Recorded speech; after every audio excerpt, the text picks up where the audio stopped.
Donald Trump is poised to do better with Hispanic voters in this election than Republicans have done for a generation. And why? Because it makes sense. The Democratic Party has never offered nothing up to Hispanics other than giving them the cool term Latinx. That's right, Hispanic people. You see, Democrats know better than you. You need to be woke like them, and your masculine, feminine language is something that needs to be changed. Only it turns out most Hispanics see right through that nonsense. They don't want to be pandered to, that there's some special individuals that are oppressed. In fact, quite the opposite. Hispanics have a thriving conservative culture, oftentimes more conservative than other constituents.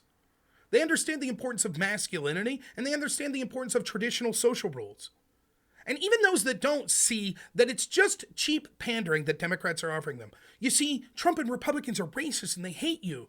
And they don't care anything about you. So sure, we're not offering any policies that help you. Sure, we'll have runaway inflation. Sure, we'll have an open border. Sure, we'll have a world that's on fire. But hey, at least we use the term Latinx. That's what Kamala Harris and the Democrats are offering Hispanics in this election.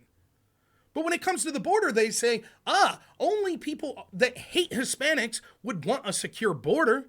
It's absolute nonsense. Hispanics want a secure border as well. In fact, the people that came here legally, or whose generations ago came here legally, are oftentimes the most angry at the fact that we're now being told that we just have to open the border to anyone that wants to come there, regardless of the reason. It was Hispanic communities in places like Texas and on the border that were overwhelmed with the glut of illegal immigrants, and they were told over and over, shut your mouth. It would be racist for you to speak up. But we know that those communities were being overwhelmed and didn't have the resources to keep up with them.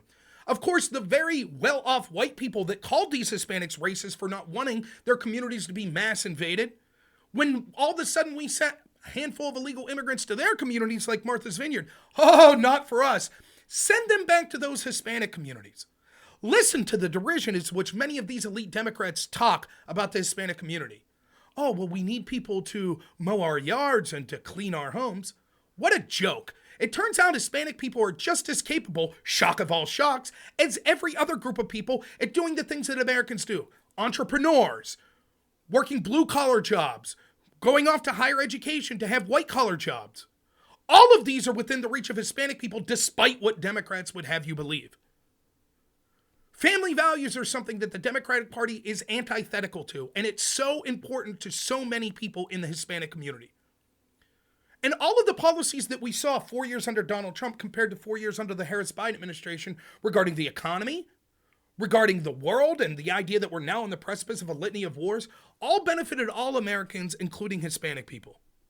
If you're interested in a party that will just pander to you and treat you like a child, then by all means, vote Democrat, vote for Kamala Harris. But if you want a party and a president that will treat you as an individual, that's as capable as every other group in this country, that understands your importance and the values that are so rife throughout all of this country of conservative values, Christian values, family values, and many other values that are shared with Hispanic Americans and people of all ethnicities, if you want a party that will actually vote for your economic interest and respects the fact that you're here legally and did things the right way, then I urge you to vote for Trump and Republicans in 2024.